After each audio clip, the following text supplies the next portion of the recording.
दावत इस्लामी की मरकजी मजलिस शूरा की निगरान मौलाना मोहम्मद इमरान अतारी ने कहा है कि सिर्फ जिस्मानी बीमारी को काफ़ी ना जाने, गुनाहों की बीमारी जिस्म की बीमारी से ज़्यादा ख़तरनाक है। जिस्म की बीमारी जान और गुनाहों की बीमारी ईमान ले सकती है। लिहाजा अल्लाह पाक से इन दोनों बीमारियों से शिफा मांगी जाए। इन ख्यालात का इजहार उन्होंने आलमी मदनी मरकज़ फैज़ान मदीना कराची में सुन्नतों भरे इज्तिमा से बयान करते हुए किया।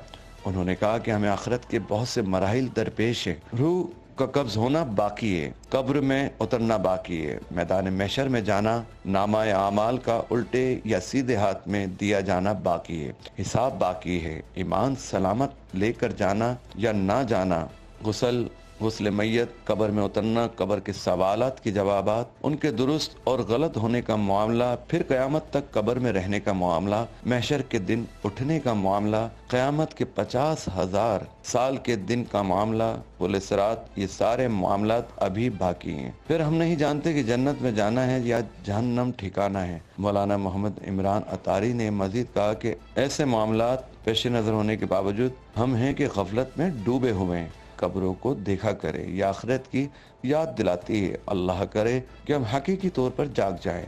सोए हुए को जगाना आसान है, मगर जागे हुए को जगाना मुश्किल है। हमें ये देखना है कि हम क्या कर रहे हैं। अपने हालात देखें तो पता चलेगा हम लेट हो गए। इस जागने की बात नहीं जो हम रोजाना सोते जागते हैं, इस सोने की बात कर रहा हूँ। हम सोए हैं, जागने का नाम नहीं ले रहे। हम गफलत की नींद सोए हुए हैं, जिससे बेदार होना जरूरी है।